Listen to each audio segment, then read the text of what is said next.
2, 1. Snap, I forgot to do this thing. We're rolling, right? Yeah. It's chilled. So because of trauma, so I might do this thing now of recording. It's not like the CIA. Yeah. Of recording our conversations. We've lost so much content in the last 3 years. So as a backup, we lost the visual, but at least we didn't lose the conversation, which is very important for me. Number one. Number two, Sis Nobuntu Hlazo-Webster, thank you so much for being on Dope Conversations. Yeah. I need to start off by apologizing to you, as I apologize to Sis Vuyiswa Ramokgopa of Rise. This is officially, people that follow my content will know, this is our third best location, which is not good for you, because you're like, why not first best? And I apologize. The panel show is first best because of the quality of content. Mm-hmm. The team there is quite brilliant, and siyababonga. We shot a lot of content before elections, and we ran out of slots. Sure. So if ever I shot with them, the episode wouldn't drop before the elections. So we have to move here to Amped. And at Amped, I normally shoot upstairs. I think it's called the live room. But partly my fault, Amped has become in demand. So now we have to hustle for slots. Yeah. And, they prioritize other people. I'm kidding. Before about John Savage catch feelings. Your own fault that has happened. That is cool. So I struggle with slots. So this becomes third best. Really beautiful setting. And because of elections and because we needed to have this sit down before elections for Bosa, I was like, let's force it rather than not have it. But I owe you a sit down on the panel show. Sure. We spoke about it when we met up in Hermanus. Yes.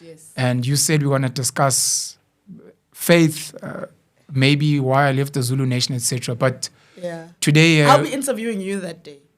I'm happy with that. Literally. But today we're observing protocol. I'd like to appreciate the team you brought. I'm going to try my best to just be in interview mode, ask you questions, let you answer, and let you put Bosa in the best light as we go into the elections on the 29th of May 2024. Yeah. And you are the co-founder of Bosa. You are the Gauteng Premier candidate. Mm-hmm. And as we start, who is Nobuntu? And I'll raise this question controversially. So why did you marry a white man called Webster? The floor is yours, this one. I love that question. Thank you for having me. Sure. I have to say, I love what you're saying about spaces where content is produced being full. Yeah. Because I am all about that. I'm all about us owning our stories. I'm all about people owning content and owning spaces, because the traditional way of doing stuff in South Africa is that there's a broadcaster that owns content, and then people get some sort of production fee. They might not even get a royalty. In fact, they don't. True. So the more people are creating content and owning it, the more content is democratized. I love to hear it. Yeah. So I'm okay with being in this room if that's the reason. No, thank you. A quick one. You mentioned something about being in Washington. Yes. And somehow this space reminding you of that and some of the future work you'd like to do. Yeah. So in my Gauteng plan, which we'll get into a little bit later, one of the things I spoke about was creating, thank you so much. Was creating hubs, so manufacturing hubs in townships, research and innovation hubs in townships, and creative economy hubs. Because I saw something in Washington where there was a space and it was government funded a couple of years ago. And this is a space that young people could come into. They could create, content for TV, content for YouTube. They could create podcasts and all the stuff. The equipment is there. It's there for them. There's support, in terms of how to commercialize and distribute your content. And I was like, that time I didn't even know I was going to go into politics. But I was like, I want this in South Africa. Sure. Because I believe that actually, especially in Gauteng, there is so much potential as it pertains to entertainment and as it pertains to content. Taking that to the world, having multi-millionaires and billionaires because they own the content that they produce, and actually just expanding that sector and having people who come in and can be skilled and so that's a dream, that's a vision. So when I came in here, I was like, this is what this looks like. Thank you. Look, shout out to John Savage and Carl Boyson, the guys who founded Amped, and shout out to the current sponsor MTN, free marketing, awesome. And Old Mutual prior.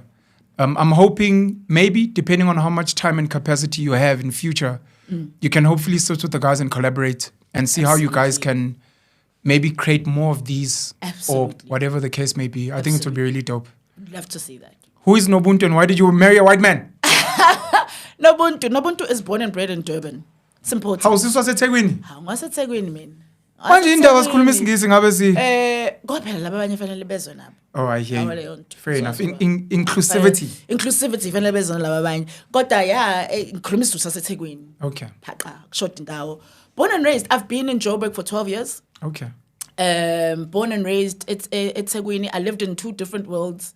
I'll say 3 worlds. The worlds in my life were church. So I was born into a very Christian family, and my parents raised me that way, but gave me space to still question, which wasn't the case, in our setting and in our church. I was raised in a church called Assemblies of God, which is a Pentecostal church and very, But my parents were like, ask the questions, question the faith, question the stuff. I mean, I remember being young and asking, why do people get baptized? What is that all about? I remember asking, what's this thing with communion? That can't be Jesus' body and the wine. I don't want to drink the blood of Jesus. Also, why am I drinking the blood of Jesus? And I came up with my own theory about what that's supposed to be and what it means, and that it's actually not really about communion. But anyway, so my parents would let me ask that kind of thing. I grew up in 2 worlds in the sense that I grew up from the age of 5, with my parents. We lived in Nanda. So originally we were born in Lamont and then we moved to Nanda. And I was in school from the age of 5 in the suburbs of Musgrave, Essenwood Road with mansions and that kind of thing. So this was the parents? Day. No. Ekaya, it's Nanda. Namanje? No, we've moved now. We moved to Durban North when I was 15. But this was your parents moving to Musgrave? No, it's 2 worlds because. I'm sorry. Please continue. My apologies. Let me explain it properly. Maybe I'm not articulating. I apologize. So I live initially in Lamontville, and then we moved to Nanda when I'm about 6. Ne? Okay. So I live in Nanda, and where I go to school is in Maristella. It's a school that's in the suburbs, high-end suburbs. So every day, Gilai Lokshini, Dusty Roads, Forum, like quite a couple of us. Not a lot of us. We always think we're a lot of Tasmaning who lived like that. This is now the 80s. Just explain that quickly. When you say that it's not a lot of us. It's not a lot of us. So people who are my age, I'm 42, people who are my age who are at private schools or Model C schools or whatever that thing is when it started, we're a very, very small number. And, we would have either had that opportunity either because you had a bursary or because your parents found some way to try get you an education that was better than what was being offered at the time to a black child. Yeah. And it is not a lot of us. It's very true. So I lived like that. And from that very small age, that's when I started to see the 2 worlds that South Africa is. I could see that, okay, when I come home, we're in a forum house, we have an outside toilet and all of that. And when I go to school, we're in mansions. Like it was completely different. And what we would drive through, so there was a time when my dad had a car and would take me to school, but there's most of the time he didn't. And I would take a bus. And you see, a bus doesn't go route straight. Yeah. A bus will meander. So the bus would go through our township, which was, pretty decent, 4-room houses, some extended. And then it would go through an informal settlement, Bambai.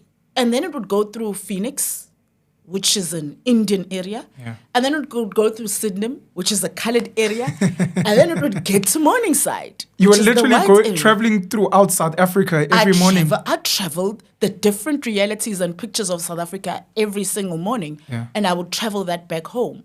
So from a very small age, I started to recognize that, okay, there's multiple South Africans here.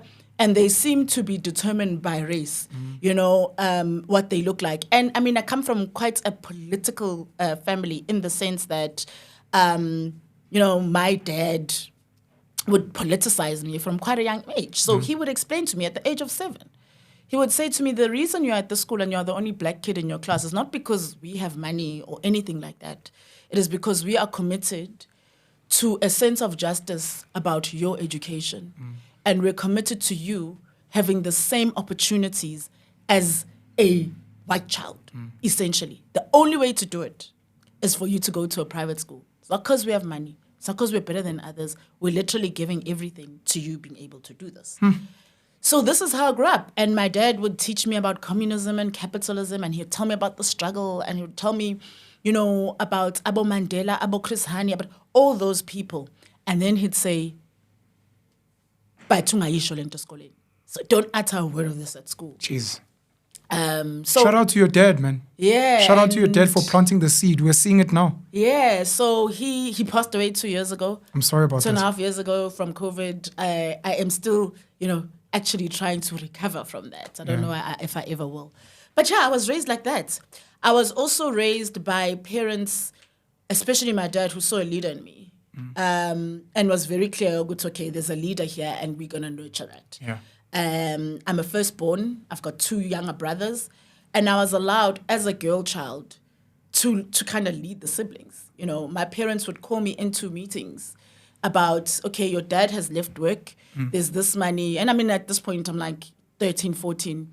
There's this money that he's gotten. What should we do with it? How should we make sure that we're okay? So I learned to be part of decision-making. My parents started putting me in decision-making. I learned to lead at a young age, and my parents nurtured that in me. Like, my dad would say stuff in me, like, if I come home and I'm speaking about a group project, my dad would say stuff like, and I'd be like, I did this, and my dad would be like, a leader doesn't say I. Come on. And I'd be like, but I'm doing all of it. It's like, it doesn't matter. You're part of a team, and you're with the team. Maybe if you're doing it, you're just not sharing the responsibility enough. A leader, and he'd say, look at Mandela. Mandela never says I. You never say I. You say we. We're a team. My mother would teach me stuff like, she'd overhear, I'd have friends over, and we're doing homework or whatever, and we're studying and all of that. I'm in high school by this time. And I'd be like, the one.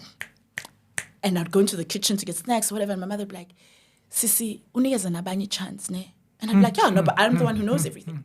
I'm the one who knows everything. And she'd be like, it doesn't work like that. Everyone knows something. You're triggering me. So you need to learn from the others. So that's how I grew up. That's who I am. I'm somebody who cares about a sense of justice, especially economic justice and economic transformation. That's what I'm primarily passionate about. Yeah. And I'm somebody who is a leader, and that has been nurtured in me. And, there's times where I fought it and I tried to pull it back or whatever. But the truth is, it's who I am. And any space I come into, that's what I do. You triggered me, man. Shout out to your parents. May your father rest in peace. He sounds like a really amazing man. Yes. The idea of parents that were politically conscientizing you from a young age is very important, and it becomes a game changer. Yeah. And I think the book note or the bookmark, the footnote for us is, what are we conscientizing our kids into now for the future? Could be artificial intelligence, technology, whatever. Absolutely. Number 2, the understanding that what I'm teaching you is dangerous. So please be very careful. I'm giving you weapons, I'm giving you ammunition, but just keep it in your back pocket. Yeah. And then number 3, your mom and the sensitivity to be like, I know you are brilliant, but please understand in the world that there's a time to lead and talk, and there's a time to listen, and everyone has something to contribute. Absolutely. Geez, shout out to your parents. Really, really incredible people. I could not have asked for anything better. I always say, I was raised by working class parents. My mom was a nurse. My dad was a rep and a driver and all of this. But I would rather have everything they gave me than to have been raised by wealthy parents. Sure. Could do with the wealth. It'd be great to be. You mean money? They gave you other types of wealth. They gave me other types of wealth. Thank you for giving me language. I could do with the money. It wouldn't hurt being a trust fund kid, but they gave me a wealth that no money can buy. Because a lot of kids, I'm sure you went to school with, came from money, but not the other types of wealth that your parents gave you. That's dope. And then you asked me about the white husband. Before we get to your white husband, Bosa, I'm going to make that note. I'd like you to speak about post-high school leading up to your white husband. Because one of the things I asked to Ayanda Ali, so I apologize for using her as a reference, but she's a public figure. Her ex-husband is a white man.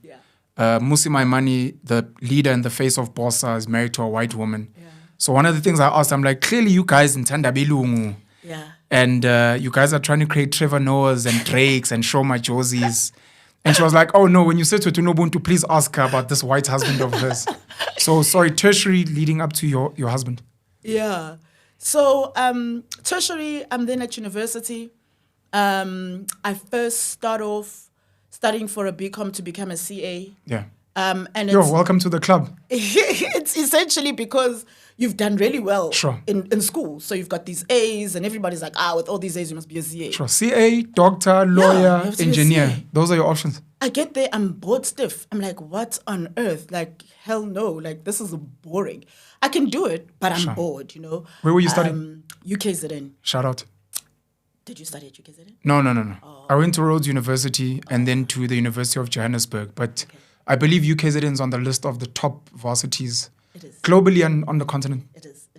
And so that's what I start off with. Ultimately, I changed it to a political science degree, and ultimately I changed it to a marketing degree. Okay. I should have.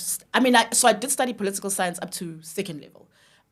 Should have probably finished it looking at where we've landed now. You still got time? Yeah. I think I'm going to do my master's. I've applied for a master's in a related field. So we'll do it that way. So I've got an honors in marketing. I go into corporate. And I actually finished my degree already in corporate. I go into corporate and I do really well. It was that time. I went into corporate, it would have been around 2003 or so. It was that time you're articulate, you present well, you know how it goes. So it's you're being fast-tracked, up the ranks very quickly. But I didn't last in corporate. I was in corporate for like maybe 3 years or so, going up fast. By the time I left corporate, I was, on a management program. I was a manager already and all of that kind of stuff. Shout out to you, by the way. No, thank for you. that. That's big. Yeah. Whether you're aware of it or not, it's for me to tell you and to remind you. Just like the privilege of the school your parents sent you to. Yeah. There's a lot of self-work, and part of it was going through tertiary and how well you're doing in corporate. So shout out to you. No, thank you. Don't always recognize that as an achievement. Yeah, I know why. It's because you had a bigger calling and because it was coming very fast, but it's a big deal. So shout out to you. Appreciate that. Yeah. So I'm there and I'm working, but I always look at these letterheads, right? That are the company letterheads, and I always look at the bottom and I always see these directors. And I'm like, P, Bosa, F, Van Beek. These are all men. Sure. These are all white men. Correct. And I'm like, when do we get to a place where this is diverse? When do we get to a place where on these letterheads you can see a diverse, cocktail of South Africans? And Hlazo. Yeah. What man is this? To know it's not. Yeah, when do we see Hlazo? But also for me, I wasn't thinking about it just from representation. I was thinking about it from ownership. I talk a lot about ownership. Yeah. I was thinking about it from a sense of ownership. Yeah. When do we get to a space when we own and when we create opportunities for others to own? Like, when do we do that? So I jumped ship. I first went to a consulting firm, a black-owned consulting firm, and I headed up a division there. In that consulting firm. I headed up the recruitment and HR consulting division of the firm. It was such a great experience. It was such a great experience. First of all, it was so weird how I enjoyed more a smaller firm than the big companies I'd been working for. I enjoyed that. I think because I enjoyed there were 3 directors there who owned the firm, and then it was me. I was next, Sure. And I enjoyed the freedom I had to determine which direction the company was going, to make changes, to go, actually, here's what we're going to do. Actually, I'm adding a division. We're now going to focus on this. There's an opportunity here. I thoroughly enjoyed that. I loved it so, so much. And the only next thing after that was starting my own thing. I want to make a note here, and this is very difficult. Yeah. Those of us who have an idea of how corporate works and how careers work are going to have to advise our kids very, very difficult decisions of, do I join a very big company and get swallowed by it? Yeah. It works for some people. Or do I join a startup or a small business where I get to be in all the different departments, I get to engage suppliers, investors, and I learn so much more. It's very much a personality thing. It's very much an ambition thing. From a political perspective, it would be, why not join the ANC and be swallowed by that and try and work your way up the ranks? Versus joining a smaller or startup party like Build One South Africa and be seen and do everything, fundraising and organizing, so that by the time whether you guys grow or you start your own thing or whatever, you're like, I fully understand, versus this person who's been in a big political party for 30 years, but they don't know anything about the funding and running ops and what. Yeah. It's a very difficult one, and there is no right answer. I just wanted to say it depends on the person. There is no right answer. And actually, when you speak of corporate, I think the people who are in corporate are doing important work. We need them there. Yeah. The fact that I co-founded Build One SA is very much, already listening to my story, you can probably imagine, it's very much something an Nobuntu would have done when you think about it. I never thought I would start a political party. Sure. Ever. It was not the plan. But when I reflect on it, if I was going to get into politics, it was the most likely route. Yeah. That I would get into politics. Back to... You leave the consulting firm and you're like, I have to start my own thing. I have to start my own thing. I start a marketing consulting firm. It does well. I get awards. Hey. It does well. We have these great contracts. It is going great, and I become chairperson of the Businesswomen's Association and all these things. I become chairperson of the KZN Chamber of Commerce. All these things, and I have to say this to you as just sharing how my life works. I never ask for these things. I never actually put my hand up for them. It's things that I always get asked to do and then have to consider and go, do I want to do this? Your life is so tough, nah? No, because these things are...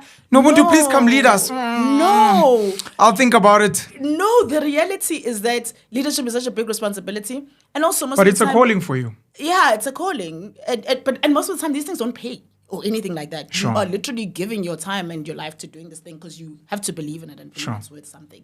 So I do that. But even my marketing consulting firm actually ultimately becomes a consulting firm because I find myself consulting for government departments in economic development because I'm about economic justice. So I find myself doing work where we are, for instance, doing economic renewal projects in Vryheid, working with provincial government and that municipality. Sure. I find myself doing work with CEDA, with IDC, all this enterprise development and economic development work because I guess at the heart and soul of who I am is this thing about economic transformation. Sure. I really believe that's the way you change South Africa, by the way. Primarily, you get that right. I think you get everything else right. Economic transformation and justice. Economic transformation and justice. Okay. I believe that has to be at the forefront of the things. But yeah, we'll talk about that. So that's what then happens. I run business and I've run business since then. But there's always been something missing, I think. There's always been, and I'm getting emotional. There's always been a sense that I'm doing all this. It's my contribution. It's my way of trying to be like I'm contributing to Project South Africa. But it was always never quite enough. It was sure. I'm contributing because I have people I hire. Sure, I'm contributing because the work I'm doing is around economic development now. Sure, I'm contributing, and I've done all kinds of work. I own a production firm, have 2 business partners in it who are incredible. We've produced work for Mnet, Mzansi Magic, all of that. That's brilliant. And that's awesome because I care about narratives and who owns the narratives in our country and what are we doing to shape the narratives in our country and about us in the world. I care about that. I said to you before, I care a lot about ownership of content. Correct. And that was a route to get there. It still is. So I do all this and it's my contribution, but it's not enough. Now you've got to fast forward. And now we're talking 10 or more years later, right? I'm in Joburg by that time. Like I say, I've been here 12 years. And a friend who had been on the Apolitical Project that is run by Lindo Mazibuko had been in the first cohort of that, says, I've just finished my first year of this thing and they're doing the next year. And this is for you. Actually, she's like, even more than me. You need to get onto this project. I'm like, is this what she's doing now or was it something else? No, it's what she's doing now. I think I spoke to someone from... It's called Future Elect now. Future Elect. I spoke to someone from there. I'd love to sit to Tulinde, we're sure. Yeah, she's incredible. You must. And I think she's contributed so much to this country and continues doing. The work she's doing now is just, it's important work. Sure. So I'm like, oh, okay, I'm not sure. Politics. So, you know, I put my name into the thing as an application. They choose 23 to 24 people from SADC each year to be part of this program. It is a program for what they say is the next generation of public leaders in Southern Africa, and now they do East Africa as well, and in other parts of the world in Europe. But I remember praying, and I remember saying to God, I don't want to do things that have nothing to do with my destiny and actually what you've called me to. So I will only do this if this is what you've called me to. If it's not, just shut the thing down. I don't want to waste time. I'm now at this point in my late 30s, because now I'm 42, and I'm just like, I don't want to do things that are not part of the bigger picture. I love that you own your age, by the way. Sorry. Oh, I do. I think because I have no regrets. Okay. Please keep going, but I love that. Thank you. Yeah. So I end up on this program. And there's a story actually to that. Actually, I was initially declined. Okay. And I don't get declined for anything now. Hey. Maybe God was still reviewing, like, is this part of the destiny? I don't get declined for anything. So I'm like, so I get declined. I'm like, Abel, like how? Then I remember that I said, if this isn't part of the path I must take for my life, then it must be shut down. But then they call me a week later and they're like, Ish, listen, actually, a slight thing here. We actually want you on the program. And now it's like the day before it starts, and I have to go to Cape Town. And I was like, and my husband is like, listen, that's an ego thing. Just go, you know. And I went. And it was, and I will say, from the first two cohorts, actually, or even up to the first two cohorts, I was the first person out of those groups to actually go fully into politics. It was the first one. And I did so co-founding a party. And my time in that program was really, really, it was important. It helped shape my thinking, and it helped consolidate and concretize a fact that I'd known for a long time, that I would ultimately go into politics. I did know, I've always known. When I was 7, I apparently said I'd be the president of the country. I blame your father for all of this and why you're here. I apparently said... When I was 7, I apparently said I'd be the president of the country. And actually, you're answering a question because I got reminded, I didn't remember this. I got reminded by people who went to school with me last year. And I was asking myself, I was a 7-year-old kid. I was a girl. It was 1989. Yeah. What business did I have as Zero. a little black girl in 1989 saying Zero. I'm going to be the president of South Africa? Zero. In what world was that a thing? Young black female in the midst or towards the end of apartheid. Zero. It is a ridiculous thing to have ever said. Yeah. But now, I guess we know more of ourselves. I always say we know more of ourselves when we're kids. And nobody has diluted our thinking and who we see ourselves as. 1, 2, you've just answered a question for me. A lot of it might have had to do with my dad and what he was speaking to me and into my life at the time, and what I understood of what was needed in the country. I don't even remember where I was and how we got there. Future Elect. Yeah. So Future Elect helped me properly form, my own politics and define this is my politics. And it helped me decide that this is the thing that I'm going to do. Yeah. Yeah. I want us to speak about Build One South Africa. So sure. I'm going to ask, and also because it's personal, why you married a white man. Oh, yeah. And then following that, I asked to Ayanda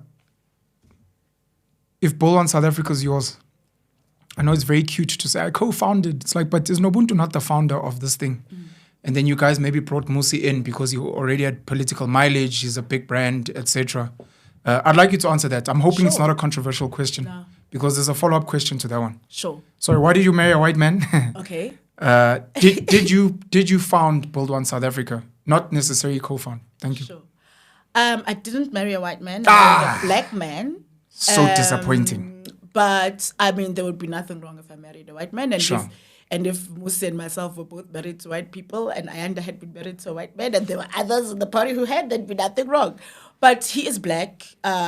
He's pitch black too. Ayanda said that. It's like, he's definitely not white. You can ask Nobuntu about that. He's not white. His great-grandfather is Irish, came to the country all those years ago and married a couple of Zulu women. Came to colonize our... married a couple of Zulu our women. natural resources. And my husband is part of a mixed race, predominantly Zulu family. So my kids are Irish Zulu, but I mean the Irish is 4 generations ago. So yeah. Look, shout out to Zulu men, even though I've left the Zulu nation. Shout out to Zulu men. I hear no Ayanda has been colonized by Zulu men, so so we're the Hlazo-Websters. I just want to give a shout out to, I'd like to think you guys decided to merge your names in your firstborn son. Yes, we did. Shout out to him and shout out to your second son. And it kind of flows, right? Their 2 names.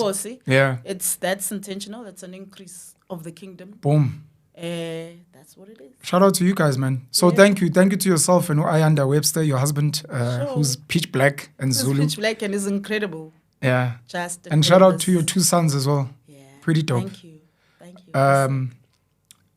Build on South Africa. Did you found it and then recruit Musi? No. Or how did it come about? No. I met Musi. Funny enough, we met at like a marriage thing. Another story for another day. What's a marriage thing? A wedding? No, it was a seminar. What's a marriage thing? It was a seminar. It was a marriage thing. Now I have this ring. It was a seminar, and we were on a like panel thing together. We were paired. My husband and I were paired with Natalie and Musi. Okay. And that's how we met. My husband and I were interviewing them, so that's how we met. Marriage in Bizo. It was a marriage in Bizo. Of sorts. And the interesting thing is that my husband and I don't do those. We just have, early in our marriage, we're like, no, we don't do those because people, marriages are different and you kind of have a thing where you're talking about what it needs to look like. And you don't want to invite people into a sacred space. They might come with funny energies. So, but this particular one, we said yes. And it actually turned out to be something that turned out to be just really about families and families being part of nation building and that kind of thing, which was great. It was dope. But that's how I met Musi. And we got to talking. Post that. It was in that period of OSA, after he'd left the DA. One South Africa, after he'd left the DA. Initially, he asked me to join the board of OSA, which I did. But we got to talking, and I was ready at that time to jump into politics. There were a few options that had been presented as options to me. But nothing made sense. By options, you mean established parties that you were considering joining? Yes. Okay. But none of it actually really, like nothing felt different. Yeah. Nothing felt like this would make a difference. It just felt like it would just be joining politics for the sake of joining politics. So I had been on, and this again is a God thing, I'd been on like, God, actually, let me feel what this seems like, and it didn't feel like the right place to be. None of it felt like the right place. So I just waited. I was like, none of this feels like the right place. I'm in no rush. This doesn't even have to happen. But if it happens, it'll happen. So I'm at that space where I'm ready, but I'm like, the other things I've just put on hold, no. Sorry, but what's OSA One South Africa? There are people that don't know. OSA One South Africa is a civil society movement that is committed and focused primarily on making sure that the Electoral Act was amended in order to allow, not just for independence, people think it's about independence, but it's not really just about independence, but it's about the participation and choice for communities to be able to directly choose their representatives and just getting power back in the hands of South Africans about who leads them. Essentially, that was the primary focus. That's what became the primary focus of OSA, but it's a civil society movement. And OSA's been the champion for why we even have independence competing nationally. I want to give a shout out to Dr. Michael Louis. Absolutely. I sat with him in Cape Town. The work that he's done, Abo Musi and you guys have done. So thank you so much for that. And I believe, if I'm not mistaken, there's still a lot of fights going on because even the current model that it's in is not the ideal one. Ideally, we'd like communities to, if they want their own organizations, I'm hoping in the future, this is just me, people like yourself, I know you won't say yes today, but people like yourself can run as independents and people can be like, she's our rep, we want to Nobuntu to have a seat and to have a voice. And then maybe you can have a political party backing you from outside kind of situation. Look, Bill Donase was born out of OSA. It was born out of, we're not satisfied with the bill and how it looks like now. It doesn't give that power. So we created Bosa as something that's hybrid, that allows for us to have communities still choose people, but we do it now using a political party and leveraging and consolidating through a political party. Really, that's where we're at, and that's what we are. Thank you. But yeah, so I met Musi. We got talking. We got to know each other first. You know, I think that's important. We had to get to know each other, and we spent time doing that before we were even talking about. So what do? We just spent time getting to know each other. And post that, he then started sharing about how, look, this is Osa. I mean, you know now, and this is what Osa looks like. But I remember he drew a really bad picture, like a messy picture of this idea of a collective. And I mean, we hadn't properly refined it at that point, but this collective of independent candidates who then consolidate into a party and are able to then go to parliament. And I looked at it and I was like, look, my issue with other parties has been that I don't feel that any of them in the model, the old party system and the old politics gives power back to people. So, you know, this looks like something that I can contribute to and be part of building. So we start talking about it for a while. We start refining the model and what it looks like. We start looking through, we start talking to other people. I'm traveling to Cape Town often. We sit and we're doing this thing until ultimately we have what we believe is a model that we could work with. There were so many iterations of it before we could say, this is it. And at some point, it was like, let's go. Let's do this thing. Let's form a party. I wasn't ready when he said go. I was like, no, we need more time. We need to refine this thing more. We need more money. You know, we're not ready. And he was like, no, let's go. Let's do it. And I trusted him by that time. We'd formed a relationship and I trust his instinct and his leadership. And we started and we formed the thing. And it has been a journey. It's been an incredible journey, I won't lie. You're enjoying it? I would not be doing anything else in the world. I asked Usis Vuyiswa, really great woman as well. She's the national chairperson of Rise Mzansi. And I apologize for raising other political parties here, but it's important for context. Obviously, I said to Ayanda Ali, who in a very beautiful way explained that you actually recruited her, which was really dope. I asked to Ayanda, I asked her, and I'm going to mention some of the other names you've already raised, Ulindiwe Mazibuko, who used to be a leader in the DA. I've spoken to Sisunaledi Chirwa, who's in the EFF. There's a whole lot of others. Colleen Makubele of SARA now. And you're passionate about women involvement from an economic perspective, from a political perspective. I don't like window dressing and fronting, personally. It sometimes delays certain things. What's stopping you guys from merging and creating like the strongest female-led, maybe even funded? You know, you've got about Wiphold, you've got Ntabileng Dikgotsi now with the YWPN. You could be funded by women entrepreneurs.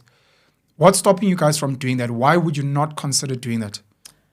You know, for me, I've been asked, I mean, even when we founded Build One SA, the very first podcast I went on, I was asked, why didn't you just start a women's party and lead that?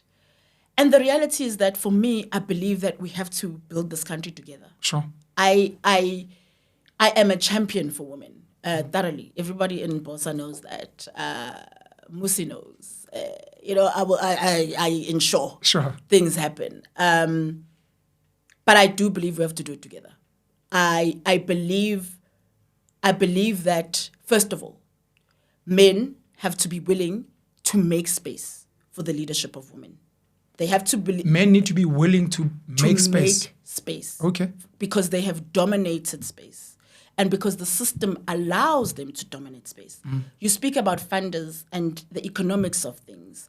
When you look at what that looks like on gender lines at the moment, the economic power is still in the hands of men. You know, political power is in the hands of men. Correct. And so men have to make space for that. Politics is largely men, and in South Africa, black men, to be honest. It is largely men and it is black men. And then the funders it's largely men, but white men. There we go. I was at an event yesterday that was just like a string of men on the panel, and these were all the political party leaders. And it's a reality that we have in this country. But men have to be willing to make the space for women to lead. And I don't think it's useful for women to just be leading women only. Women need to lead society, and society includes the different genders.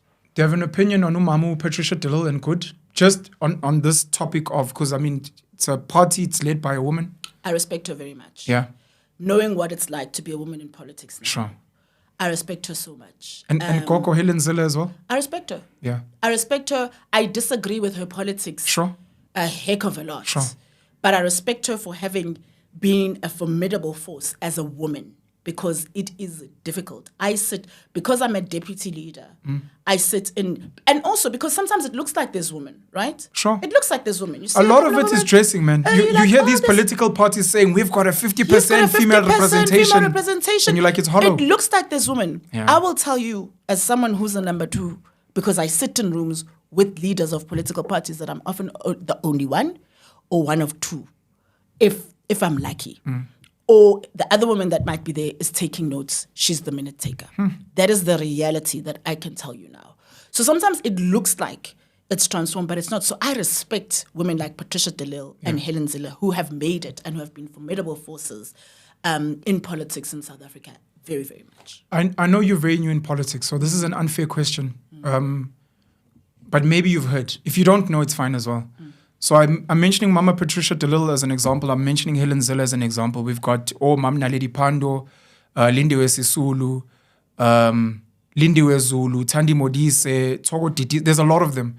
Do you think the women who have been in politics for a long time, from what you've maybe heard, read, are doing enough? So we speak about men making space, but do you think those women are doing enough to bring, especially younger women, to be like, Ntombazane, I'm relaxed. I'm going to make sure that whatever happens, if you need funding, if you need a ticket, I'll make sure that you're there. Do you think they're doing enough, or they nabo bahleli nje?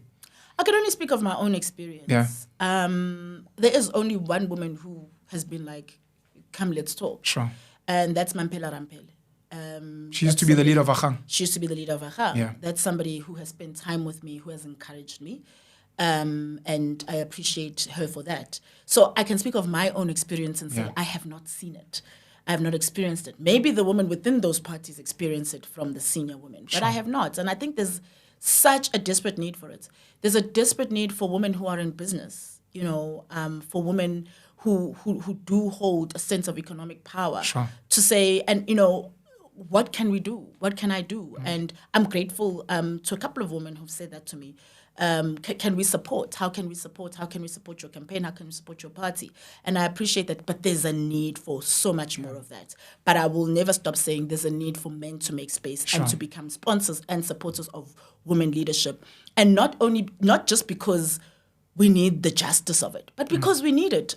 My theory is that we see what we see in the world because we have not had the balance of masculine and feminine leadership that we need. We need a balance of the two. I believe that without that, we will continue to have the troubles and the challenges that we have, and men need to contribute to that as well. And it mustn't be fronting, and it mustn't be that only masculine, aggressive, violent women must be brought up. Absolutely. Women who lead in their femininity. Must be allowed to lead. Must be allowed to lead. As feminine as they want. As feminine as they are. Yeah. And there's always, so I get offended when there is and I'm glad, I love the way you framed the question because you asked me. Sure. So I get offended by the assumption that I am a token, or by the assumption, there was somebody who tweeted one day and said, and tweeted me directly because there had been donor declarations that came out or whatever, and then said to me, so clearly you're just going to parliament to be a proxy for donors, et cetera, et cetera. And I responded and I said, for you to assume of me that I don't have my own agency, for you to assume that I'm here as somebody who's just being brought along for some ride and doesn't have my own agency is incredibly insulting. Correct. And so I am there. I am a co-founder fully, and the people in my party will tell you, Musi and I lead the party together fully, and I respect him for that. Because I know what it looks like in other spaces. Shout out to you guys. And this becomes unfair, I guess, but it's life. Shout out to you guys for having a track record prior to politics. Because it's one of the things you can always, that can be your middle finger at all times. But you'd like to have a future where women can just jump into politics without having to be like, well, I've got my own business and I'm, because men do that and no one questions theirs. I don't know if it's currently happening. If not, I'm sending this out into the universe. it would be nice, we speak about women's conferences and those things, for women in politics to host events where they just share notes, speak to each other, talk about how you're going to force men to make space. And I wanted to ask your opinion on Rebecca Oppenheimer. And I think it's Mary Slack. I stand to be corrected. I think she's an Oppenheimer as well, if I'm not mistaken. So they now show up on the list of donors, where you'd normally maybe see a Nikki Oppenheimer and Jonathan now. And we speak about women being visible, and other people might think they are proxies, for the males in the Oppenheimers. And they might be like, oh, I've actually got money as well, and I'm making my own decision. Do you have opinions on them, particularly them? Because I can't think of other wealthy women who are known funders of political parties. I think it's great to have women who are contributing to the political landscape in that way. Sure. I think that's so important. We haven't always seen it, right? And have we seen it ever? Yeah, we haven't. Have we? Never.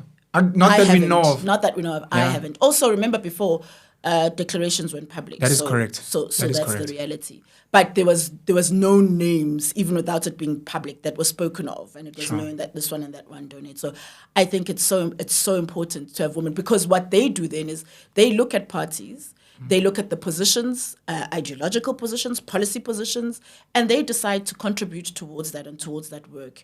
And I think it's important that we have women that are contributing in that kind of way. It's also different because you see specifically Nikki and Jonathan, you see who they're donating to, and then you see Mary and Rebecca, and it's not necessarily the same parties. And I'm hoping it inspires other women. I know Dr. Mampela. I know she's quite well off as well. This is not asking her, but people like her, or Mamba Sitsana, etc. Because to voluntarily declare is 100,000. Yeah. To see more black women names, or to hear that there was a Stokvel somewhere of Mama that was like, we want Snbegi Kamaletula, Basadi Stokvel from wherever we donate. I think that would be so inspiring. It would be so incredible. That's what we want to see. And I always say, more than anybody, women have the ability to do that. Sure. You speak about crowdfunding, so we have a crowdfunding platform at Bosa, and it's going pretty well. But you think about crowdfunding, and you're like, no, but the Makoyas of crowdfunding are black women. Oh, ma'am. And I founded something called the South African Women's Commission. It's met twice, and it's an organization that assembles women to consolidate their voice and contribution to what should happen in South Africa. Now, when I first brought that gathering together, there was nothing meant to be political about it. But I mean, if you're talking about the issues in the country, and we were talking about education, economy, safety, and public representation, obviously, the conversation will become somewhat political. In the first one, which was in 2022, the first thing that came up, and this was before Bosa, the first thing that came up that started to happen in that room, it was electric. It was one of the most incredible events I've ever been to, because just the energy that was happening and vibrating through that room with women who were saying, we want this country to change. And the thing that happened was that the women started saying, they started pointing out people, they started saying, this one, we want you to be the Minister of Justice. This one, we want you to be this. We want you to be president. It was that kind of thing. And what I've always said, and what I've said in that platform, is you can make it happen though as women.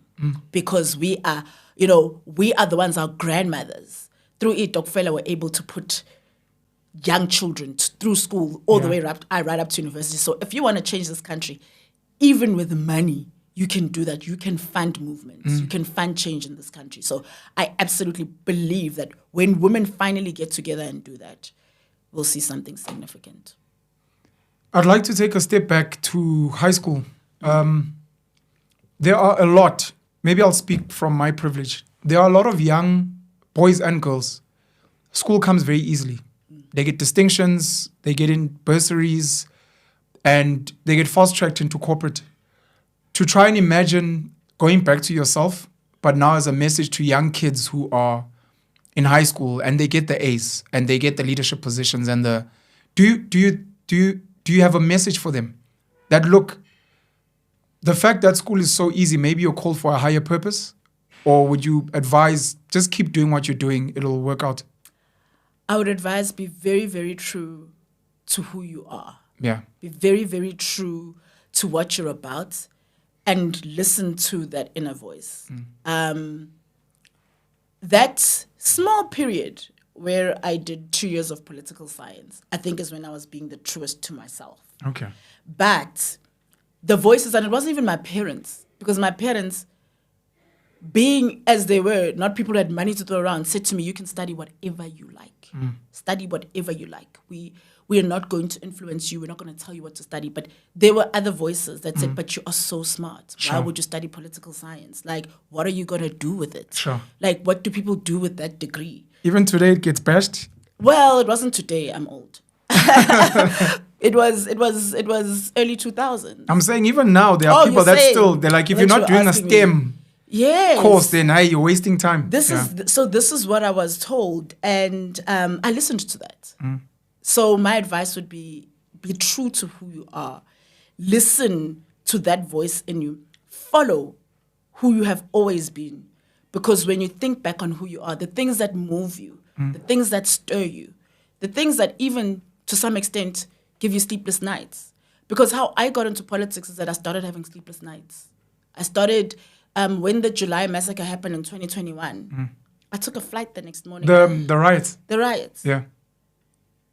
When I took a flight that morning and I went to Durban, I didn't even know what I was going to go do, Pen. But it's like, something's going, I didn't sleep that night. Something insane is going on in this country. And I went. You flew to Durban? I did. To see Simo? Yes. Oh, I did the same, but Durban's not my home. Yeah. Because it was like, we need to see what people are talking about. What is going on? What can we do? You start calling NPOs that you know in the area. What can we do? Let's do it.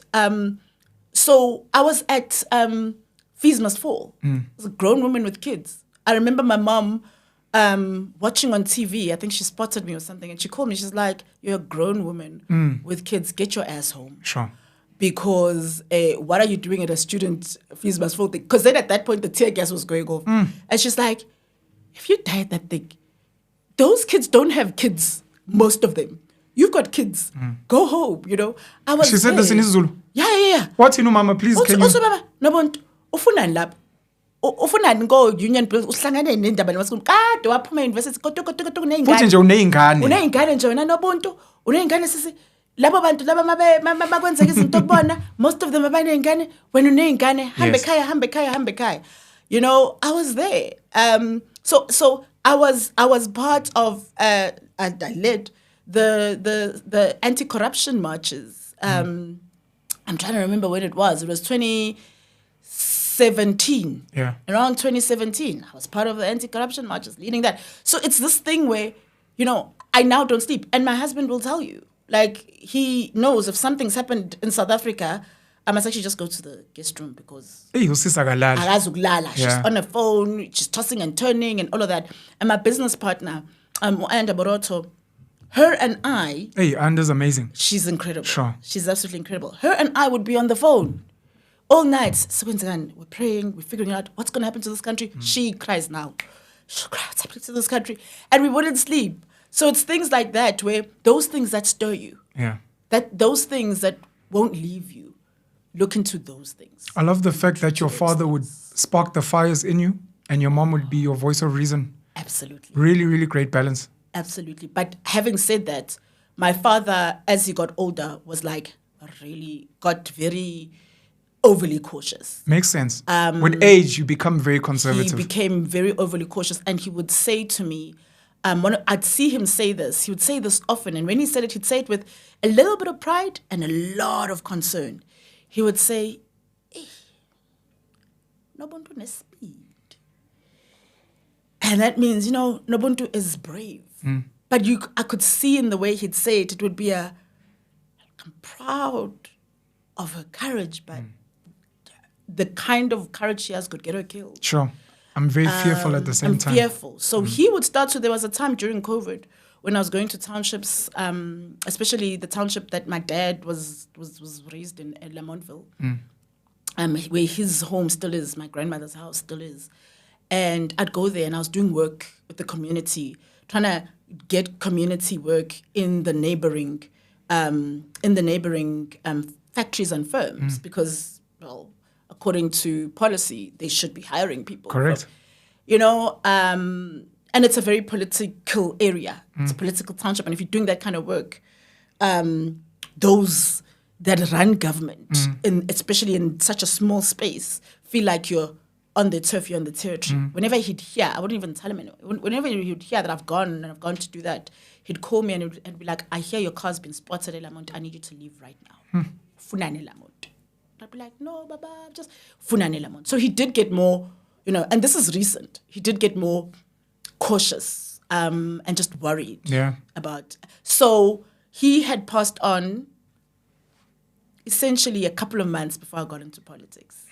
But he knew I was getting into politics because we'd spoken about it. And what's interesting is during COVID, I'd spent a lot of time with his family in the family home, and I'd found out about my lineage and our history. My maternal grandmother was at the Congress of the People with the baby on her back. She was at the March to the Union Buildings in 1956. My paternal grandmother, excuse me. And I had found out all that stuff, and I'd found out about who we were as, chiefs and all of that leading society. So that thing had consolidated. I was very clear that, no, I'm doing this thing and I'm going to do it. So he knew when he passed on, but I always think that if he had been around, he had to go for me to go in. You think he was going to try and convince you to not? He wasn't going to convince me, but he was going to be freaked out every single day. Yeah. He was going to be freaked out every single day. I always say and I always believe that there's the scripture that says that while we are here, we see in part. One day we will see in full. I believe that he sees in full now. And he doesn't have the fears he would have if he was on earth. Dope. I think he understands the multitudes that are around me and that walk with me. Shout out to Babes Wodumo and Mampinja. No skills. That is so right. Ilamont, what a track. Ilamont, yeah. Do you think the IEC is compromised? I know you're not allowed to speak on them like this. It's a bit dodgy. But one of the things you guys have complained about, in particular, I've heard Umusi, the requirements of signatures that has not been required of any other incumbent political party, of which I think it may have been Umusi to say this, that if the incumbents were to do the same exercise, they probably wouldn't have met the requirements. So would you think in that context that the IEC is compromised and maybe serves certain bigger political parties? I think that that's constitutional. It was a constitutional requirement, first of all. The signatures? The signatures. Okay. That was completely unfair because, as we've been saying, the other parties have had no requirements to do that. To assume that because a party 5 years ago got endorsement by the form of a vote, people still want them to contest, is really just gatekeeping. Yeah. So there has been gatekeeping that has taken place. I do believe that there's a lot of work that the IEC was supposed to do that they haven't done. Yeah. We've been doing a lot of voter education. People did not even know that we were going to come out looking for signatures. They didn't know that. Yeah. They were like, what is this? They were scared. For what? For what? I'm so scared. ID details. What are you going to do with my ID details? So, people weren't ready for that. People didn't know that. People don't know about the 3 ballots. Sure. So we're finding... Today. People don't know about the 3 ballots. They don't know what they mean. They don't know that there will be 3 ballots. And, we're finding ourselves having to do a lot of work that should have been done by the IEC. 2.2 billion rand is how much they got last year for these elections, by the way. Yeah. Okay. Let's go into your politics and into your campaign in particular. You're running for Premier of Gauteng.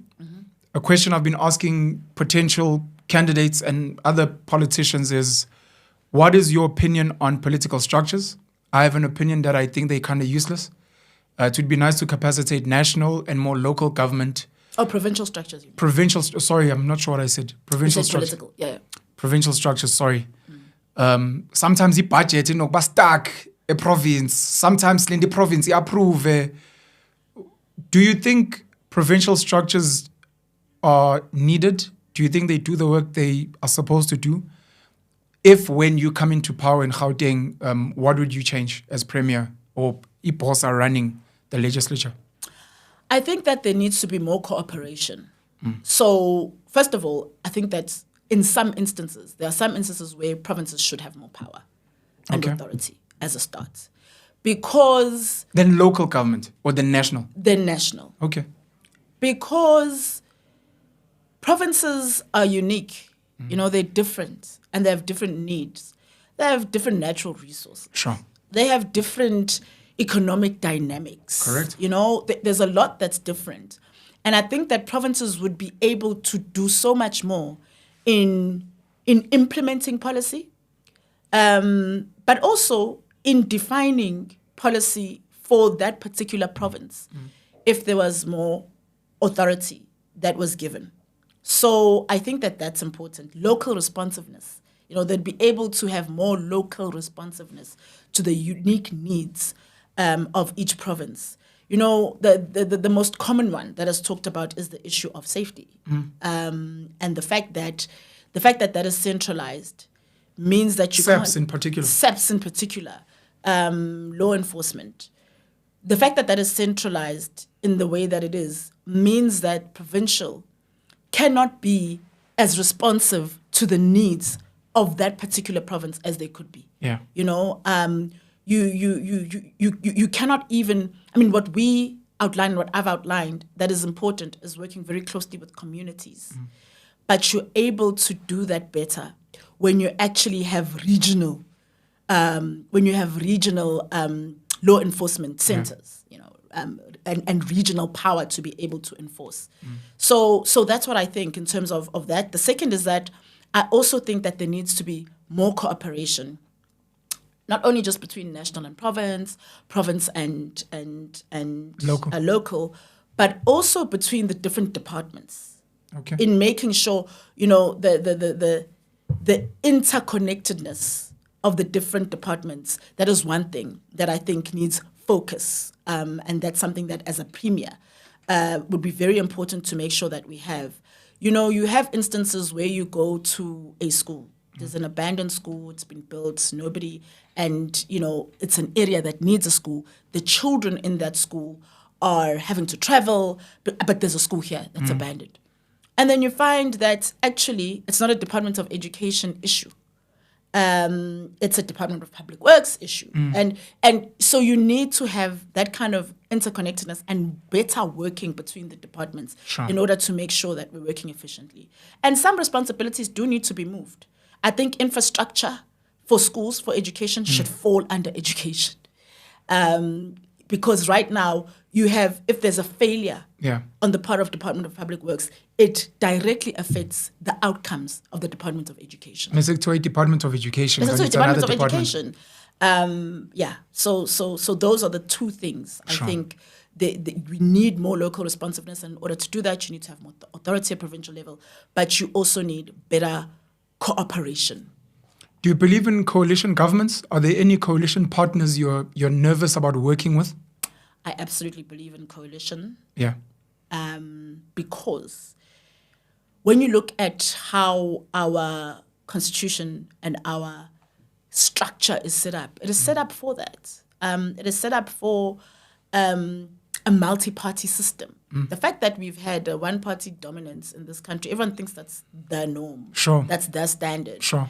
And it's not. And people get nervous about multi-party governments because of what we've seen, understandably. You can't take away from people's nervousness around that because of what we've seen in some of the metros. But I think it's necessary, and I think we just have to learn to do it better. Sure. We are having conversations. We have always been having conversations with different parties. And I will preempt your question and say we aren't part of the multi-party charter. And the reason for that, there's a couple of reasons for that. The one reason, first of all, is that as Boldrunners say, we had to establish ourselves and who we are. Sorry, before you, Karen, establish yourselves and who you are. What is the multi-party charter for someone that doesn't know to this day? The multi-party charter is what was initially called the Moonshot Pact, Dubula Inyanga. And was it called Dubula Inyanga? Jeez, okay. Thank you so much, Nobuntu. It's the Moonshot Pact, it's the multi-party charter now. Yeah. And it is a coalition of a number of parties. The DA, the IFP, Action SA are the more prominent of them. of the Freedom Front Plus is there as well. Freedom Front Plus is there as well. ACDP is there. That's who the multi-party charter is. Sure. And there were lots of talks for a long time, and we always get asked why we're not part of it. We're not part of it because we had to establish ourselves as a name, as a brand, as a party, as a first. But secondly, we didn't really believe that this consolidates the vote because today those parties are still competing with each other. They're all running separate campaigns and going to the polls as individuals. And for me, that doesn't consolidate the vote. You're saying, yeah. Doesn't make sense. It does not make sense. So what we've done is we got together with a couple of parties that said, we want to get together, but we want to put one party on the ballot so that we properly do consolidate. Yeah. So we have a number of parties that we are in alliance with. They are mostly provincial and local government parties who said, we operate, in fact, not provincial, they are local parties who say we operate in these municipalities, sure. But we want a party to back at provincial and national level. And we will work with them for for local elections. Yeah. So we got into that. We have the Bosa Alliance, and we're putting one party on the ballot, which makes a little bit more sense to us. Will we be in coalition? Absolutely. We are talking to parties. We have always been talking to parties. And that means post-elections, you then talk. Because, like you're saying, it makes no sense, like we're saying, it makes no sense to be saying we're all together, but then all go compete against each other. And actually, to be honest with you, there are now talks, even within that coalition, that others are going to potentially work with the ANC and others are going to potentially work with this one. I'll say it for you, DA, man, because the whole point of the Moonshot Pact was let's unite and combine our muscle and our voters to get the ANC out of power. Mm-hmm. And then the DA, I think it was John Steenhuisen speaking on behalf of the DA, is like, look, we are willing to enter coalition with the ANC to avoid a EFF and MK coalition. Mm-hmm. And you're like, then what the point was this thing? What was the point of this thing in the first place? What was the point? And so the reality is that multi-party charter also doesn't get 51%. Also, is the other. I was disappointed. He gave a riveting speech. Who? John? I'm gonna campaign and then decampaign. Riveting speech to Chris Papas, the mayor of Umgeni, who's running for premier candidate of KwaZulu-Natal. I was supposed to sit with him 2 weeks ago, but he ended up not coming to Joburg. Brilliant speech, speaking in English, translating, interpreting for himself in his Zulu, saying a lot of very important things. And then somewhere in the speech, he tells the people voting for a small party is a waste of time. You'll be wasting your time voting for a small party. I was like, why would you say that? Because two things. Number one, the DA's enemy is meant to be a big party, being the ANC. That's meant to be the focus. Number two, small parties include some of your MPC, multi-party charter associates. How are they supposed to feel listening to this? Why would anyone want to come and work with you? Because you find the ANC, as arrogant as they may be, they are, unless I haven't heard them, maybe. Yeah. I haven't heard them speak ill of small parties on a platform of that level where maybe Ramaphosa, but maybe I haven't heard because I don't listen to them anymore. Maybe Ramaphosa says, if you vote for a small party, you're wasting your time. Why would you guys do that? If anything, you're meant to be winning the hearts of the people who want to vote for small parties. And maybe even say, vote for the small parties because they are friends. Yeah. We, unlike the mighty ANC or the EFF, we are willing to work with the small parties. But you're demonizing them to a point where they'd be like, if I was part of these so-called startup and whatever, I'd be like, why would I want to work with these guys? No, I mean, I said it in response to John's utterances, which were in the same vein, on an interview, that it's a disdain for democracy.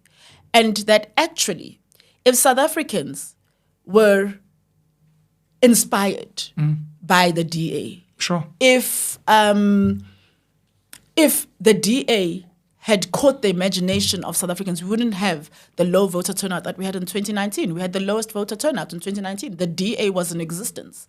And so if it had caught the imagination of South Africans, if all those parties had, then we wouldn't have seen what we saw in 2019. There's a need for new parties. Sure. There's an absolute need for new parties because South Africans have looked at the alternatives and said, ish, not for me.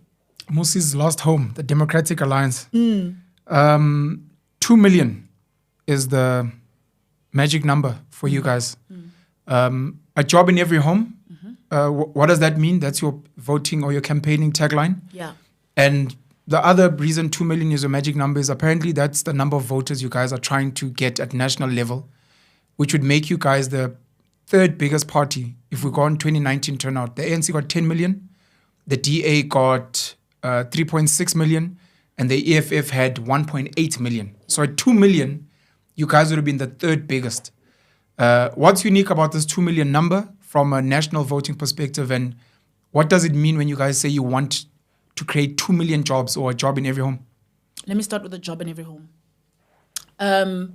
We want to create a job in every home, and in order to do that, the gap to get there, looking at the number of households in this country and how many households in this country do not have a job within them, is 2 million. So that's where the number comes from. But how we do that is we focused our manifesto on job creation. We've called it the Jobs Plan. And I mean, that speaks to Gauteng as well. And what we have to do with that, we've looked at 4 pillars that are important. 1 is township economy.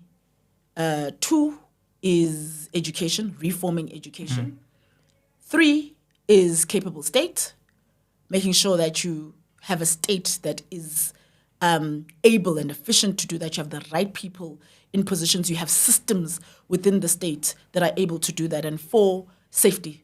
You actually can't build an economy when you have the issues that we have as it pertains to crime in this country. So we've looked at those 4. I want to focus on that and I mean, capable state also speaks to infrastructure, basic services, making sure that you have that, because you cannot deliver on job creation when you actually don't have basic services. Want to focus on the township economy one because it's at the core of how we believe we expand the economy. So mainstream economy as it stands now cannot absorb the level of unemployment that we have. And in order to be able to create jobs, in order to be able to combat the unemployment that we have, you have to be able to expand the economy. And when you speak of expanding the economy, you have to look at small business, small, medium enterprises. It's how emerging economies in various areas in the world have managed to do that. But secondly, what's important is that you have to expand it geographically as well.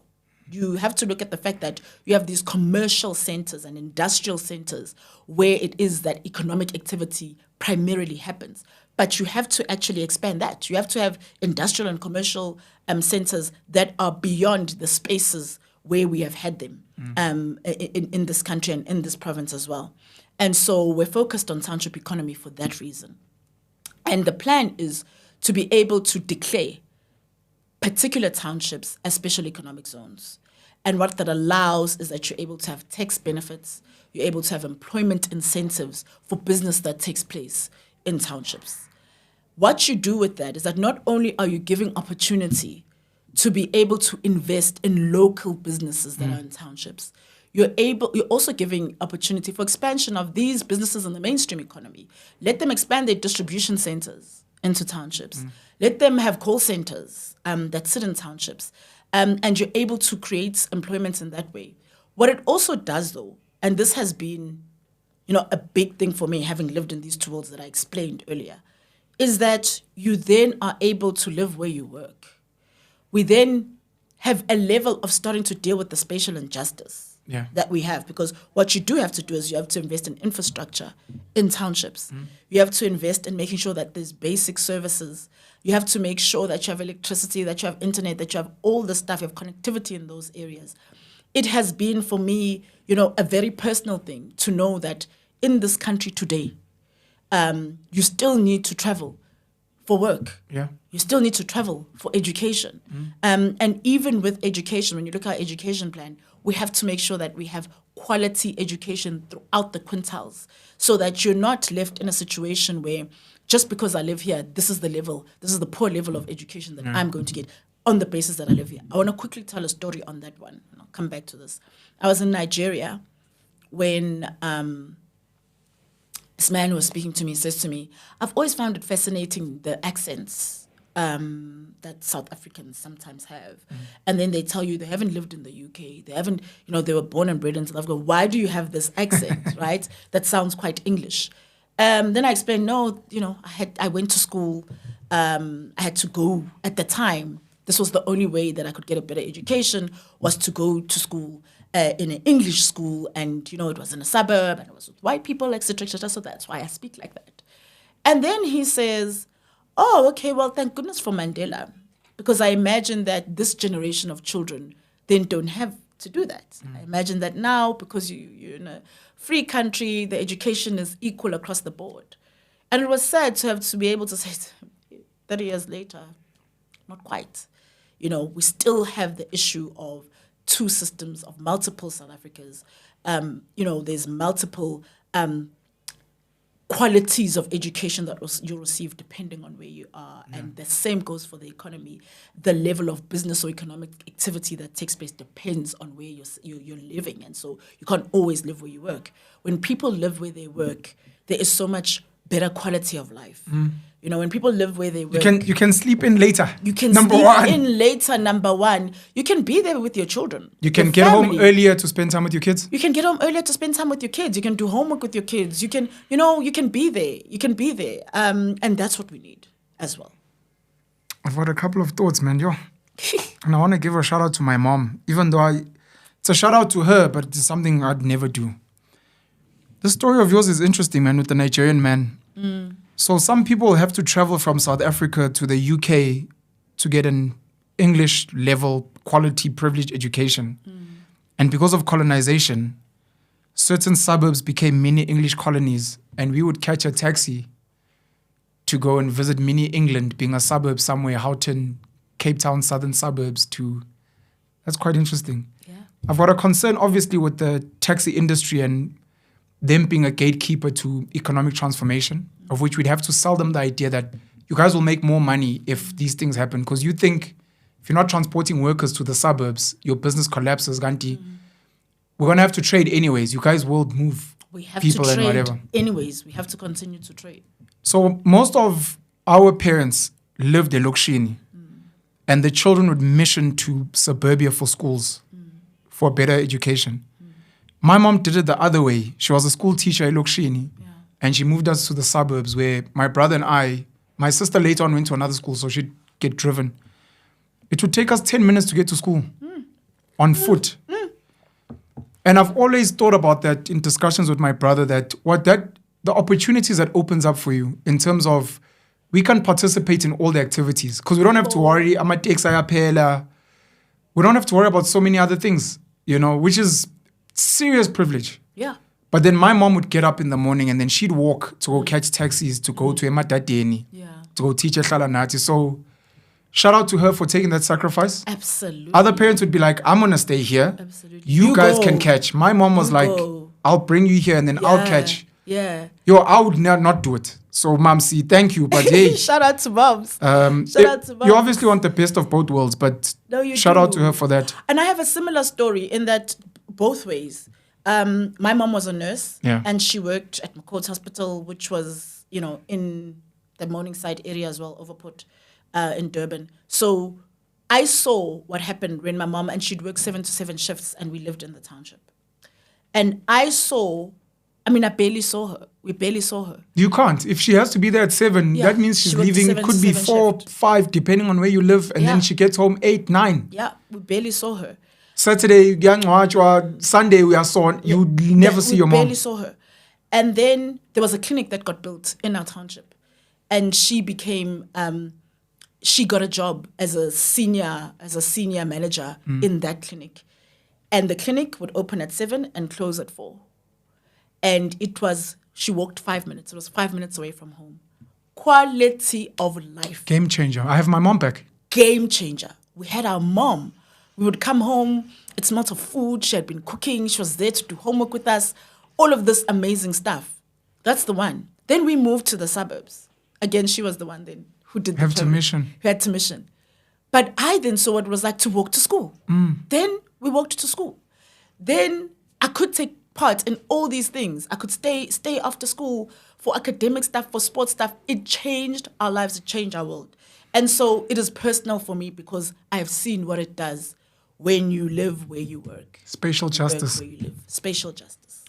Special economic zones, which people don't understand, have been quite a conversation for people that are understanding of the economy, industrial areas, and I love the idea of turning townships into special economic zones to empower them. Tax breaks, build infrastructure here, you'll get whatever. The idea of turning South Africa as a whole into a special economic zone so that we're not only attracting local businesses to invest in townships, but what China and them got right, without the labor exploitation and counterfeit, to be like, if we can do this for Abo Boksburg, Kempton Park and areas, why can't we turn the whole of South Africa into a special economic zone? And then we can do it even further for some of those places. But to say, if you invest here, no tax, because we know there'll be benefits. Yeah. Then later on we can be like, look, let's do a deep dive on. I don't know how you feel about that. I feel like this is a start. Sure. Right? I feel like this is a start, and it has to be a gradual kind of process that you see. Starting from the bottom and not from the top. Starting from the bottom. Okay. Starting from the bottom. It has to be a gradual process. And I mean, part of what I haven't shared is that in order to do that, we propose what we call a Jobs and Justice Fund. Yeah. And what you do with that is that you pool empowerment funds. Whereas we've been saying businesses must do empowerment, et cetera, et cetera. You know, I understand that there's 5 pillars to triple BE, and there's training, and there's management representation, and there's enterprise development. Your favorite, ownership. And supplier chain, and my problem with it is that ownership is, and that you don't really see, and you can't expect to be very honest. You can't expect to see a massive transformation or massive transition with ownership because just by design. Just by design. Yeah, there's always going to be a few owners. We can't all own my team with PSL. Doesn't make sense. There's going to be a few owners. Yeah. But in this way, you start to get more owners. Yeah. You know, because you're expanding the economy, expanding opportunity for that. So we've spoken of a Jobs and Justice Fund where you pool empowerment funds. So those empowerment funds that come from private sector, empowerment funds that come from public sector, and you're able to pool a 220 billion rand fund that then invests in these businesses, invests in infrastructure and townships, in creating these special economic zones. That's what we speak about, and that's how we say we do it. We already have this, man, and this is where I vent, but I'm not gonna for today. Because one of my questions was, I know you campaigning provincially, but I'd like to think you're also a national ambassador for Bosa. Absolutely. NHI, National Health Insurance, if ever they decide to create another fund for looting, will look something like maybe like the UIF, Unemployment Insurance Fund. We have got a fund called the PIC, the Public Investment Corporation, with, I stand to be corrected, 3 trillion rand. So you wouldn't even need to create a jobs fund where you could be like, no, we just want the PIC to give us 10%. Yeah. Which would probably be 300 billion, if my maths is correct. Yeah. And you can already start doing that. It's just a matter of changing policy. Absolutely. So there are multiple avenues that you can look at to fund. People are always like, how could you fund this? Multiple avenues. And as a broader conversation, beyond even this, if you just started by looking at how much we have lost to corruption. They did a calculation. Mandisa Mashego was here, and she said, I think it's at over I forgot the number. Yeah. I was going to say 1 billion, but I think it might be 19. It is. Please continue, sorry. It is billions, actually. If you look at just how much, it's billions. If you look at how much we have lost to corruption, just starting there, we do have a way, a space to recoup some of the funds that get lost in the system and that get lost through corruption. So that's the first. And like you're saying, there are various other avenues to explore.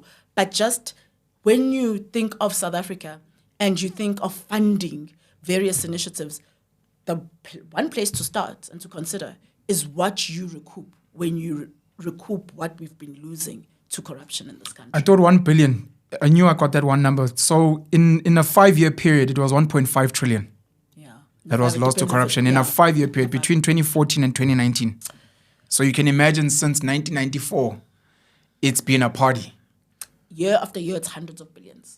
Year after year, it's hundreds of billions. So yeah, absolutely. I've got 2-3 more questions. I don't know if you'd like to mention any thoughts on NHI as a concept. Yeah. So, do you know what NHI is as well? Because a lot of people don't quite understand it. National Health Insurance is what it is. Yeah. And for us, we believe in universal healthcare coverage. We believe that there has to be a way to provide equitable access to healthcare. That is for sure. Couple of issues with NHI right now as it stands. One, it would cost 500 billion to implement. There's a figure around there. Whoa. Sayo, like see mali COVID there.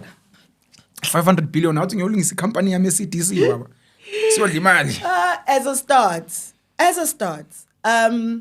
So that's the one issue. The second is that implemented by this government that has broken SOEs, that has broken ESCOM, that has, by the way, even broken water and sanitation, even as a commercial tool, because we have water and sanitation as a public service and public reticulation of that, and then we have it as a commercial channel where we provide to various commercial entities. There's a crisis in the works, by the way, in that sense. Are you saying government sells water? Yes, to industry. And we're struggling to deliver because there hasn't been maintenance of plants, tenders came out, and as they always do, and there's been corruption that's taken place. So we're even compromising that as a commercial venture. But back to what we're saying now, to entrust that government with NHI, when actually that government has failed to actually even maintain and build hospitals. The current issues. Hospitals.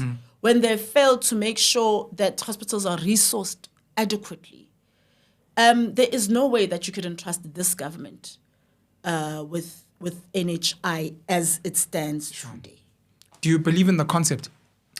I believe in the concept, but not in the way it sits in the bill now. There need to be other adjustments. There'd need to be adjustments. I think it's important that people can have access to quality healthcare, can have access to private healthcare, in fact, particularly at primary healthcare level, where you find that maybe in an area there's clinics and they're not adequate. People should be able to go to a private doctor if they want, and should have access to that. But they should also have access to that through universal health coverage. I think that's important.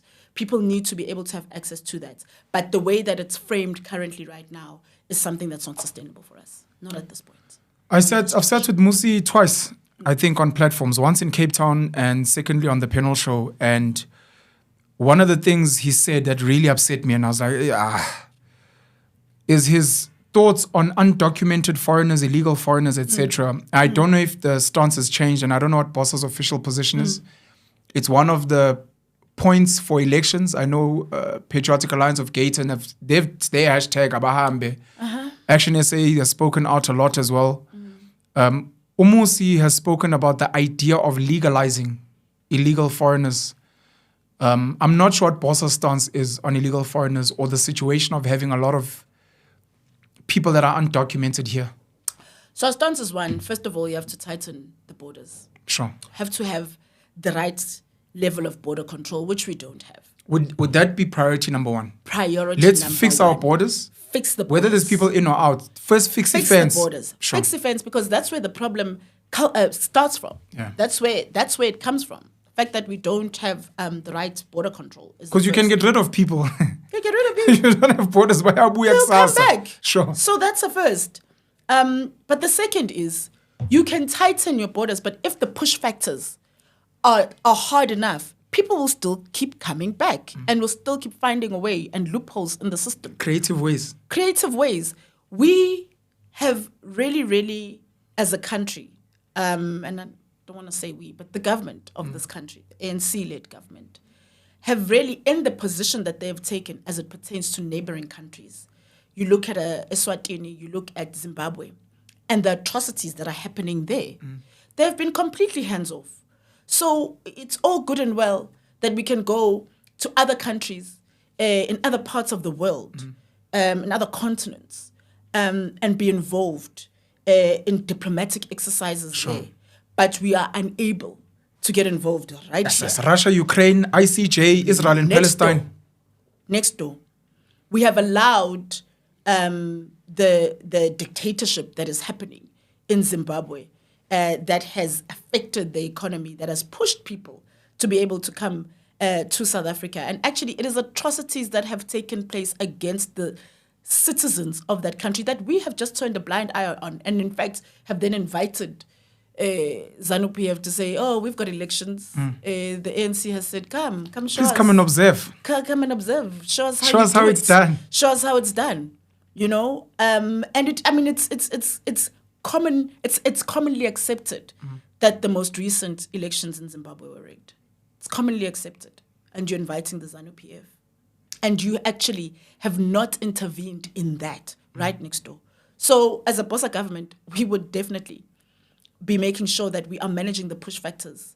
We would make sure that our foreign policy is such that we do get involved in matters that are on our borders, that are undermining the human rights, that are undermining the well-being, especially economic well-being of those citizens in that country. So that's the second. Is that priority number 2? Priority number 2. This is before we speak deportation, or do you have a document? Before we speak that. Fix our borders and then engage other countries. Why are your people leaving here? Absolutely. Okay. Third then is what you're speaking to in terms of this whole mass deportation populist idea that gets thrown around. If you were to fix these 2, you wouldn't need number 3. Well, there are people already here, so we do have to address that. I don't know. But I'm saying you're addressing number 3 long term. After fixing these, or what am I trying to ask? I'm assuming if we fix our borders and if you correctly help these other countries, we won't necessarily have to deal much with number 3. Absolutely. So in answering, can you please maybe address number 3, assuming that you can't fix these? We can't fix our borders, or people keep destroying them, and these other countries are like, leave us alone, we're also sovereign. The mass deportation thing, I don't know if people understand what mass deportation means.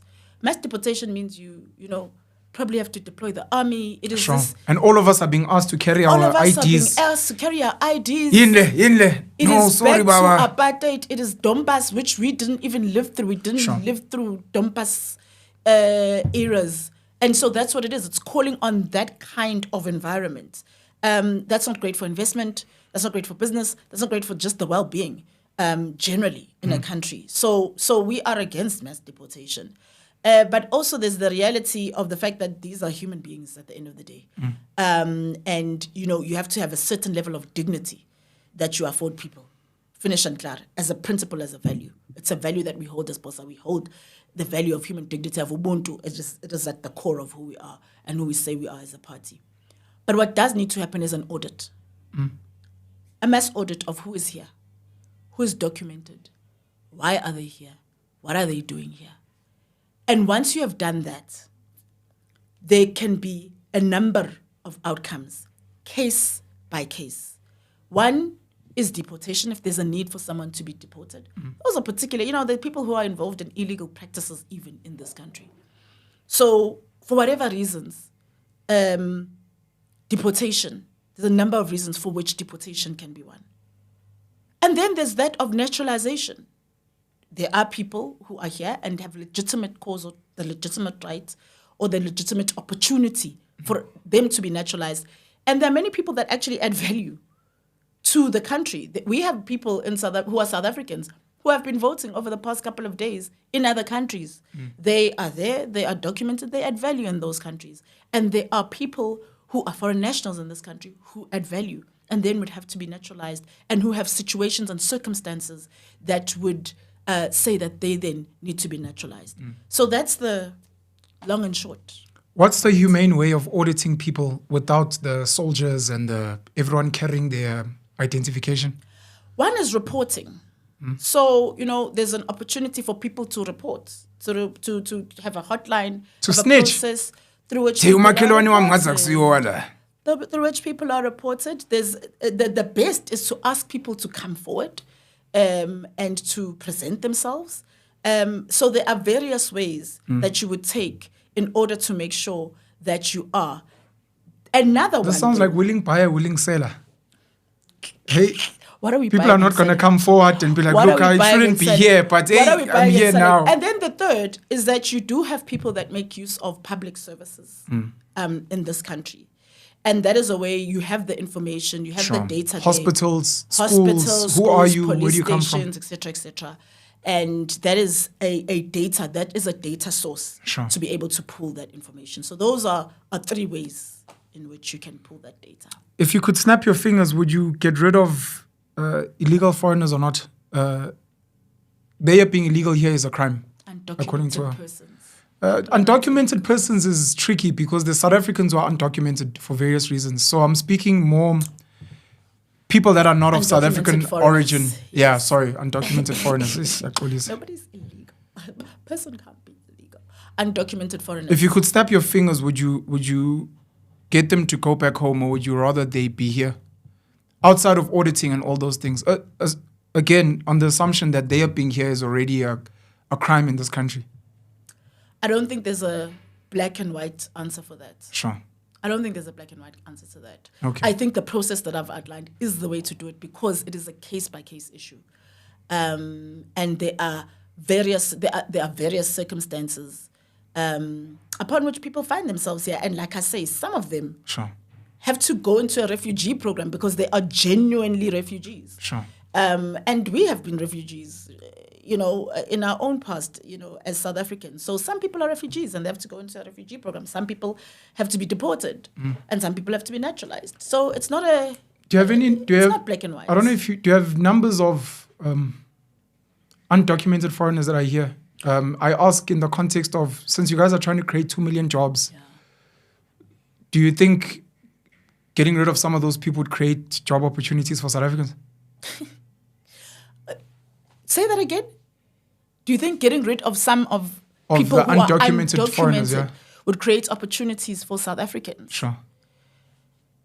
I think so. I think there are instances where, naturally, if someone's deported, if there's a number of people who are deported, that automatically, if those people are in a work situation and are working, that automatically creates an opportunity. Does create an opportunity. But I do think that in our own programs, you have to make sure that you are creating enough employment for South Africans. Yeah. Whether we get rid of some of undocumented foreigners or not. Whether we do or not. Okay. Whether we do or not. But what you're saying is a maths thing. If there's people who are deported and they've been in work. No, but this is why I was asking if you know the number. Automatically. You don't know the number? No. I don't know the number of people who are working. Do you have a number of whether they're working or not? No. It is said to be at around 600,000 to 1 million. But because they're undocumented, it's hard. Yeah, fair enough. They're undocumented, so it's difficult. It's difficult to say what the number is.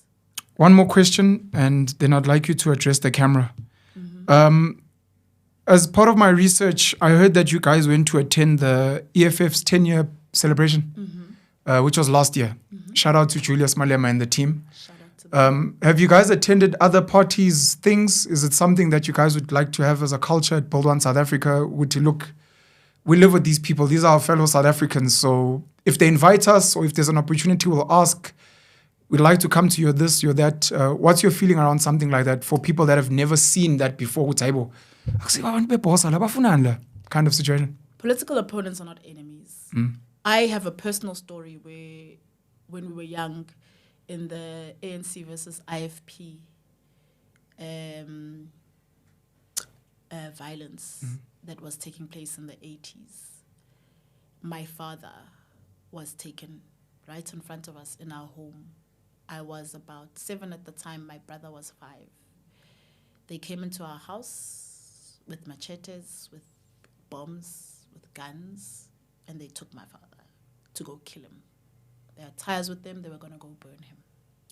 They were of the impression, they'd been told that my father was speaking to or friendly with the IFP. We were in an ANC area. And they took him to go kill him. We waited for the news that my father had died. My mom took the both of us, went into her room, prayed like I have never seen her pray in my life the whole time. The neighbors were peeping through the windows, watching what was happening. By miracle, about a couple of hours later, they returned my dad. They'd killed the other guy. There'd been somebody else they collected. They'd burnt and killed him in front of my dad and in front of the community. And they brought back my dad and said, oh, it was mistaken identity. Now, that was all in the ANC-IFP violence. I personally do not ever want to live in a country where political opponents become enemies because you then create a society where there isn't tolerance for differing political views. There isn't tolerance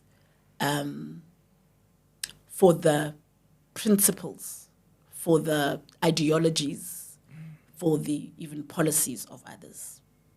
So I take the view that political opponents are not enemies and will never be. We will differ, we can differ as far as we want, but at the end of the day, what we all purport to be wanting to do is to build a better South Africa. And particularly in an election when we know that we will have to go into coalitions, whether or not we sit on the same benches, for the sake of South Africans, we have to be able to be at least tolerant of each other and at least human to one another. Do we even have to do this one? Can she please speak into this camera? I hope that's fine. To the people of South Africa at large, and also to us, the Gautengers, why people should be voting for Build One South Africa, and anything else you'd like to say to the people. Sure. I have always said, and I always maintain, that there's no big savior coming to save us as South Africans. When we started Build One SA, it was about putting power back in the hands of people. And we've done that because we asked people to choose their own candidates. We went around the country to be able to get to a point where we could draft policy. It came from people. Our policies in and of themselves are about saying, how do we put power back in the hands of people? How do we create a platform that gives power back to people? But the ultimate power is in how you vote. We potentially don't have another 5 years. If we don't change things now, things may look very different in 2029. We will have lost a lot more than we've lost now. And the power is in our hand. Never have we needed to exercise our power more than we do now as South Africans. So vote for Build One SA because, in essence, that's what we are. We're about making sure that power is back in our hands. We're about making sure that we're an accountable government, that we're a government that has put people first and that is putting power back in the hands of people. No one's coming to save us. It's us. Sis Nobuntu Hlazo-Webster, thank you so much for sitting with me. Thank you so much for having me. We owe each other a sit down on the panel show, but this has been really, really inspiring for me. And I'm honored, man, to have sat with you and the stories you've shared, especially with about your family. And I'm wishing you guys nothing but the best of luck. National, regional, ballot. So you were... you're in two minds about your provincial votes. Ah, jeez, wait, this must be off camera. No, it's on camera. It's on camera. It's fine. You're in two minds about your vote. Must I start there? Yeah, maybe. You're in two minds about your provincial votes. Oh, yes. You've said it's between Vuyiswa Ramokgopa and myself. Two brilliant female candidates that are running provincially, and I've had the spoiled privilege of being able to sit with you guys and sharing a job interview. Yeah. So are you any closer to your decision? I've probably made my decision and I'm going to post it on Twitter, which is where I normally post it. And I like the idea of being open about who I'm voting for. Sure. I do understand many people are compromised for various reasons and they can't divulge, which I've said on Twitter, it's cowardly and I don't support it. But I do understand, for business reasons, workspace reasons, sometimes the workspace will be toxic if it gets family reasons. Yeah. Certain family members might ostracize you just based on what you say. But luckily, I'm a free thinker. I get to say whatever I want. So, I'm probably by the end of this week. So we're shooting this on the 20th of May. It's hopefully going to come out in 2 days, I hope. By the end of this week, before elections, I'm going to have said it. But I hate our political system for many reasons. I want political reform more than anything. If I could, I wouldn't vote. if spoiled ballots meant empty seats, I'd spoil my ballots so that some of the seats could be empty. So that people are like, oh, you see those empty seats? It's because the people are like, as funmuntu. Yeah. And more than anything, I love the idea of independence. And I love the idea of having more of an influence than just binary voting. Yeah. If I had things my way, yourself, Usis Vuyiswa, you guys would be in parliament, or I'm not really feeling provincial structures, but I'd like you guys to have an influence in how things are governed. I like Uputu Funzi Ngobeni of Action SA. I've sat with him. I like Ukeniknen. I don't know if I'm going to sit with him before elections. I mentioned him, Chris Papas. I like him as well. I like people who are forthcoming, willing to roll up their sleeves and work, care about the people, want to root out corruption, have a view of the future. And all of you guys should be sitting and running this country, because of the 400 seats in parliament, I know about 60-something. There's a lot of sleepists who are sitting there just wasting space. Yeah. And I can imagine even provincially, where each province has between 30 and 80 seats, there's a lot of useless seats. If I could, I would say both of you, and it shouldn't be an either or. So it's not necessarily whoever I decide, it means I don't like the other one. The fact that I've mentioned you guys means I'm already highly impressed, and I'm in some way telling people, guys, please, whoever you vote for, we need both of them in there. So sure, thank you for that vote of confidence, because that means a lot. It means a lot. And yeah, Vuiso and I get along, by the way, well. Sure. I'm happy to hear that. No, we get along really well. I'm happy to hear that. We get along well. And let's see what. No, we need you guys working. But this is going to be. There's a conversation I want to have after elections. General Bantu Olomisa of the UTM spoke about it. Ex-President Thabo Mbeki spoken about it. I've been speaking about it for the past maybe 3 years. They call it a national dialogue. I think we need a CODESA 2.0, where those of us who are going to be alive in the next 30 years get to I like that. Decide a new. Those of us who are going to be alive in the next. Siyabonga umsebenzi abawenza kodwa khona asebenzi ohamba. We need to decide on our future, and we shouldn't be held ransom by whatever was discussed between 1990 and 94. We can decide how we want to deal with land, education, whatever, and decide. And we sit with the children, grandchildren of whoever, and decide for ourselves. And for me, that's more important. And part of that conversation is going to be, how do we get competent people to be real players? Whether you want to call them a politician, a member of parliament, part of a civil organization, but you must know that I didn't vote for her, but I donate to what the work she does.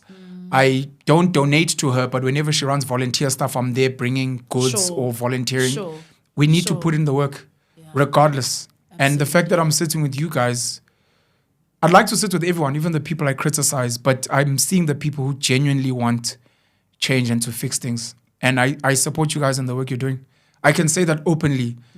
Openly say some of the other people I don't support. Sure. So, no, thank you. When we do sit down, we'll talk about freedom, because freedom. The fact that you have given yourself freedom to do that and worked to be able to have freedom to do that. Freedom is expensive. It is expensive.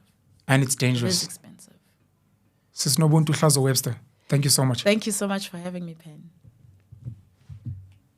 And cut.